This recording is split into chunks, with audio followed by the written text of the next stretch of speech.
Hi, my name is Sonia Kata. I've worked here at the McCord Stewart Museum for about 10 years. I'm a conservator specialized in costumes and textiles. And my favorite tool is just this pair of curved tweezers, which I use to manipulate threads and fibers.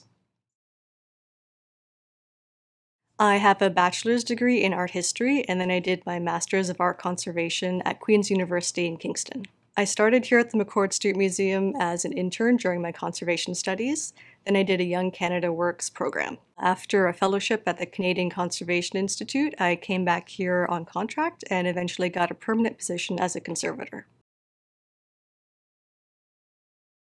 I trained in objects conservation, which covers a broad range of materials like wood, glass, metals, but here at the McCord Stewart Museum, I work mostly with costumes and textiles. For the Costume Balls exhibition, we really developed our fabric dyeing skills. We often custom dye fabric using conservation treatments like to make overlays or patches, and each time we do a test or a fabric swatch to try to find the perfect color to match the object. During this exhibition, we made over 200 test swatches. The most interesting thing working on this exhibition for conservation was having this vast amount of archival material related to the objects. Many of these costumes had archival photographs that showed the original owners wearing these costumes over 100 years ago, so it was really fascinating to see what these costumes originally looked like, and we could use that information to help with our treatments. Conservation work can be both very manual because you're working directly with artifacts, but we can also use some pretty advanced technology to study artifacts and find out better ways for preservation. For the Costume Balls exhibition, we used a device called a microfade tester.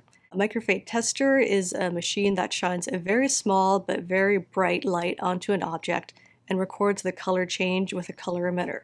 This allows us to test the object directly and figure out its light sensitivity. So during the exhibition, we could figure out the appropriate light levels so we don't cause any color fading.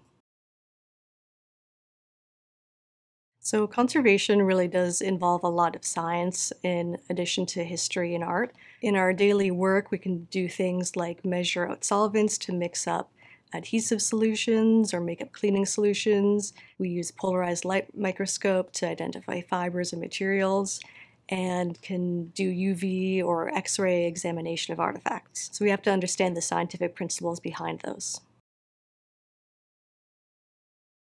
As conservators, we follow a professional code of ethics, so we respect the historic, artistic, tangible, and intangible aspect of artifacts while we work on them. So we don't have free rein to just do anything we want to objects and artifacts. Meaning when we're trying to treat and preserve them, we have to use a lot of creative problem solving to figure out how to work with such unique artifacts.